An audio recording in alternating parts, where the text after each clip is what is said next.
दोस्तों स्वागत है आपका एक बार फिर से स्टडी टाइम ओनली में। यहाँ पे हम डिस्कस करने जा रहे हैं। आज डे 3 है हमारा। डे 3 के अंदर हम इकोनॉमी की कुछ स्टैटिक क्यूजेस देखेंगे, कुछ एमसीक्यू देखेंगे। तो आपको पहले इसको पॉज कर लेना है, इसके बाद आंसर देना है अपना कमेंट सेक्शन के अंदर। और कितने आंसर सही गए हैं 5 में से आपको ये बताना है।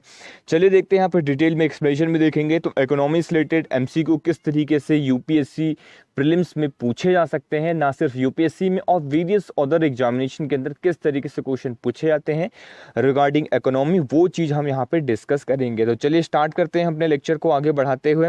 पहला क्वेश्चन यहाँ पे आप देख पा रहे होंगे, internationalisation of rupee would mean. देखिए, अगर हमारी करेंसी, अगर मैं रुपी की बात करता हूँ तो हमारी इंडियन करेंसी क्या है, रुपी है। तो अगर रुपी का क्या हो जाता है, इंटरनेशनलाइजेशन हो जाता है, तो उसका क्या मतलब होता है, उसका मतलब आपको बताना है। पहला स्टेटमेंट यहाँ पे दिया है, paying in rupee both imports and export. क्या अगर ऐसा हो जाएगा तो हम इंपोर्ट एंड एक्सपोर्ट दोनों में रुपी से पे कर सकते हैं। Repaying in the rupee for the bond issue in globally, globally जो बॉन्ड इशू होगा उसके तहत।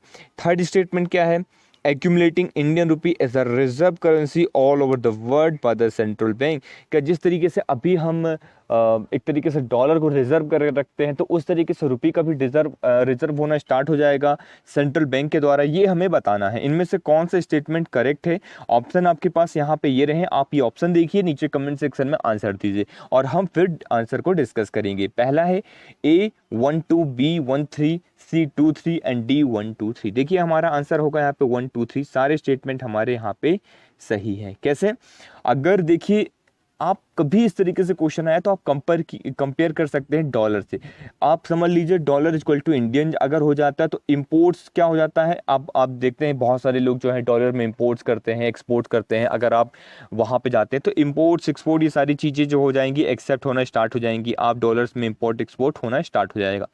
सेकंड, जिस तरीके से हम लोग फॉरेक्स रखते हैं अपना, तो ऑल ओवर द वर्ल्ड जो है बॉन्ड इशू जो हो सकेगा globally, repaying the bond facts वगैरह जो बोरो करेंसी हो जाएगी इसके अंदर किया जा सकता है। मतलब करेंसी को हमारी क्या होगा, ग्लोबली एक्सेप्टेंस हो जाएगा, लोग इसको एक्सेप्ट करने लग जाएंगे। उसके बॉन्ड इसे अगर जारी किया गया है तो रुपी में आप खरीद सकते हैं, बॉन्ड को रुपी में बेच सकते हैं। जिस तरीके से डॉलर का हो रहा है ना, सेम आपको कंपेयर करते हुए चल रहा है। तो आपको बहुत आसानी से इस क्वेश्चन को सॉल्व कर सकते हैं। वर्ल्ड के अंदर सभी कंपनी, सभी सेंट्रल बैंक एक्यूमुलेट करने लग जाएंगी इंडियन रुपी। जिस तरीके से डॉलर को एक्यूमुलेट किया जाता है उसी तरीके से इंडियन करेंसी को भी, इंडियन रुपी को भी रिजर्व करने लग जाएंगी। ग्लोबल डिमांड यहाँ पे बढ़ जाएगा। क्लियर हो गया। चलिए आगे चलते हैं। नेक्स्ट क्वेश्चन हमारा है, which of the following is not an example of trade barrier. यहाँ पे आपको बताना है कौन सा ट्रेड बैरियर का एग्जाम्पल नहीं है। ट्रेड बैरियर का मतलब पहले मैं आपको समझा देता हूँ। ट्रेड बैरियर का मतलब होता है कि किसी भी कंट्री के साथ या कहीं पे भी आप ट्रेड कर रहे हैं तो उसमें रिस्ट्रिक्शन लगाना, उसमें बैरियर क्रिएट करना, उसे हम कहते हैं ट्रेड बैरियर। तो क्या है इनमें से ट्रेड बैरियर, वो छांट लीजिए। तो जो नहीं है वो अपने आप निकल के आ जाएगा, ऑड आउट हो जाएगा। Allowing only a fix number of, देखिए ओनली वर्ड आ गया ना कि आप किसी पर्टिकुलर चीज को अलाउ कर रहे हैं, तो यहाँ पे तो एक तरीके से रिस्ट्रिक्शन लग रहा है। आपको पहले ही समझ में आ गया। कमोडिटीज टू एक्सपोर्टेड और imported respective of supply demand situation, पहला स्टेटमेंट। सेकंड क्या है, कीपिंग फॉरेन डायरेक्ट इन्वेस्टमेंट इन सेंसिटिव सेक्टर। थर्ड क्या है, सेंसिटिव सेक्टर की बात हो रही, तो ऐसा तो आई डोंट थिंक सो। अब देखते हैं क्या निकल के आता है। Imposing unreasonable standard on quality of imports, unreasonable restriction लगाया जा रहा है। बताया जा रहा है क्यों रिस्ट्रिक्शन लगा रहे हैं।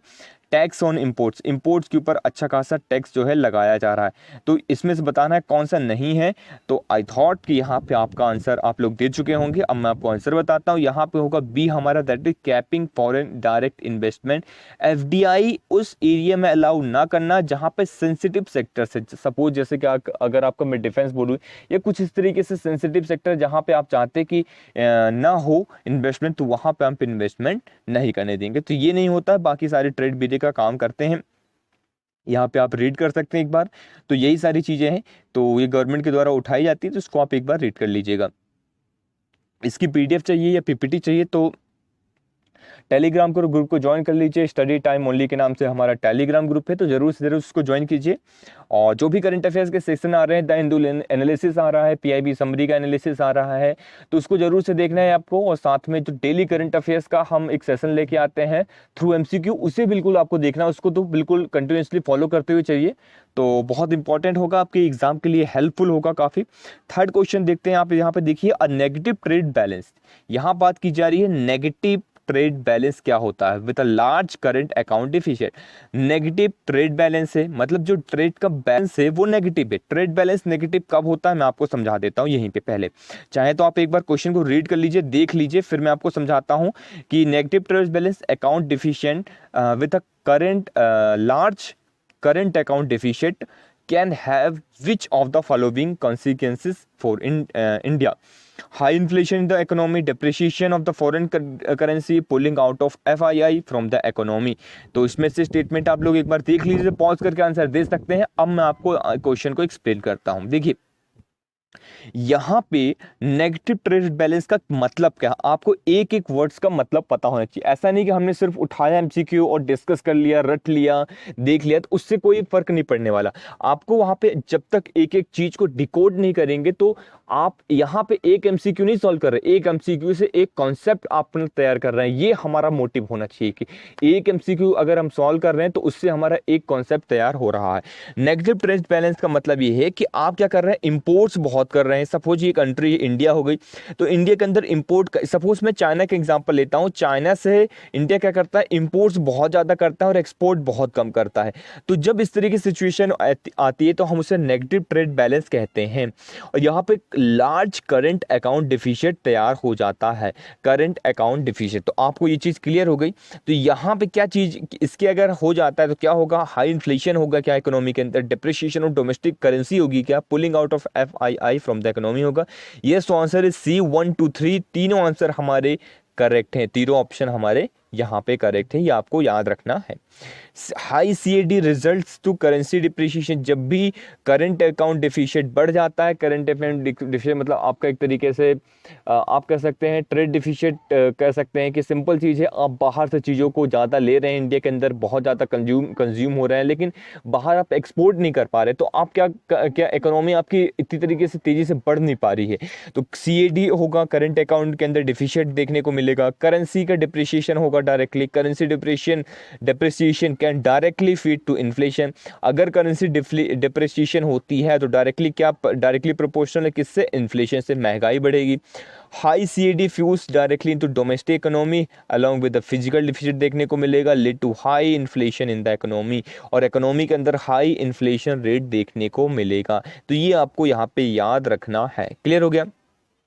Question number 4, the capital account in the external sector consist of. Capital account किस चीज से कंसिस्ट होता है। देखिए जब हम द हिंदू का एनालिसिस करते हैं या PIB का एनालिसिस करते हैं, तो ये जो टर्म्स आ रहे हैं ये हमने बहुत ही डिटेल में डिस्कस किए हुए हैं। तो मैं जरूर से बोलूंगा कि आप लोग वो जरूर फॉलो करिए, द हिंदू का एनालिसिस और PIB समरी का एनालिसिस।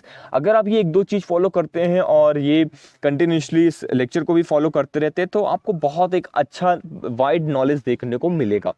कैपिटल अकाउंट क्या होता है, इन द एक्सटर्नल सेक्टर किस किस चीज से मिलकर बना होता है, क्या वो यहाँ पे 5-6 चीजें दी गई हैं, तो आपको बताना है external assistant, external commercial borrowing, short term debt, NRI deposit, individuals, या फिर पोर्टफोलियो इन्वेस्टमेंट। तो कोड है यहाँ पे कौन से है, A option number A all except 2 5 6, all except 3 4, C all except 1 and 6, and D all except 5। तो यस, और आंसर इज, आप लोगों ने दे दिया होगा आंसर। अब मैं बताता हूँ, हमारा आंसर है यहाँ पे ऑल एक्सेप्ट 5। मतलब यहाँ पे पांचवा नहीं होगा, मतलब इंडिविजुअल्स हमारा नहीं होगा, ये नहीं होगा, बाकी सारे इसके अंदर इंक्लूड रहेंगे। क्लियर हो गया। यहाँ पे आप देख सकते हैं ये एक बड़ा सा चार्ट दिया है, तो ऐसा कुछ इंपॉर्टेंट नहीं है चार्ट को याद रखना। आप इस चार्ट के अंदर वैल्यूज दी हैं तो ये इतना ज़्यादा इंपॉर्टेंट नहीं है, तो एक बार आप देख लीजिएगा बस। अब आपको ये यहाँ पे याद रखना है, which of the following can eat furthering the government objective of the financial inclusion. तो गवर्नमेंट का जो ऑब्जेक्टिव है फाइनेंशियल इंक्लूजन का, उसको कौन मदद कर रहा है, एक तरीके से ऐड कौन दे रहा है, यहाँ पे EID ऐड है यहाँ पे, तो मदद कौन कर रहा है वो आपको बताना है। कौन सा यहाँ पे पॉइंट है, 1 2 3 4 चार ऑप्शन है, चार ऑप्शन को आपको बताना है। पहला ऑप्शन क्या है, financial advice to the disadvantage group, financial advice देना टू द डिसएडवांटेज्ड ग्रुप को, affordable payment and remittance service, disbursal of interest free loan economically weaker section के लिए, या फिर promoting saving by opening zero bank account balance. तो ये आपको बताना कौन सा ऑप्शन सही है। तो यस, और आंसर इज डी, सभी के सभी इसके अंदर इंक्लूड होंगे। नाम से समझ में आ रहा है, पढ़ते से ही आपको समझ में आ रहा होगा कि देखिए अगर किसी को आप एडवाइस दे रहे हैं डिसएडवांटेज ग्रुप को, फाइनेंशियल इंक्लूजन बढ़ाएगा, फाइनेंशियल रिलेटेड आपकी लिटरेसी बढ़ेगी, अफोर्डेबल पेमेंट रेमिटेंस अगर दे रहे हैं, डिसरेबल इंटरेस्ट रेट फ्री लोन कर रहे हैं इकोनॉमिकली वीकर सेक्शन के लिए, या फिर आप उनका जीरो बैलेंस में अकाउंट खुलवा रहे हैं, तो एक तरीके से ये सारी चीज़ें जो हेल्प करती है फाइनेंशियल इंक्लूजन में हेल्प करती हैं। इस तरीके से जो है प्रीवियस ईयरली क्वेश्चन पूछा गया था फाइनेंशियल इंक्लूजन के अंदर कौन कौन से टर्म्स आते हैं, तो ये आपको याद रखना है। Means that individual and businesses have access to useful affordable financial product and services and that meet their needs. मतलब वो क्या कर सकता है, फाइनेंशियल इंक्लूजन का मतलब है गरीब से गरीब आदमी, ऐसा आदमी जहाँ तक बैंक ना पहुँचा है, हर आदमी का बैंक अकाउंट होना चाहिए, हर अकाउंट जो होना चाहिए, हर जो आदमी है वो क्या होना चाहिए, एक तरीके से लेन देन कर सकता है मनी का। तो ये सारी चीज़ें जो अगर वो करने लग जाए ऑनलाइन या ऑनलाइन ऑफलाइन भी करने लग जाए, तो ये फाइनेंशियल इंक्लूजन के अंदर आ जाता है। जैसे transaction, payment, saving, credit, insurance, delivery, responsible to sustainable भी। तो ये सारी चीज़ें जब होने लग जाती है, हर आदमी करने लग जाएगा, तो हम कहेंगे यहाँ पे फाइनेंशियल इंक्लूजन हमारा बढ़ रहा है। क्लियर हो गया।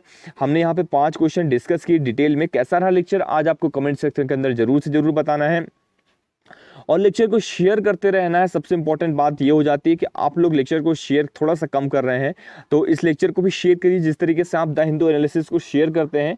तो मैं आपसे रिक्वेस्ट करूंगा कि आप इस लेक्चर को भी शेयर करते रहिए और बस इसको प्रमोट करते रहिए, लाइक करिए, कमेंट करिए और बस पढ़ते रहिए। Thank you very much for the discussion.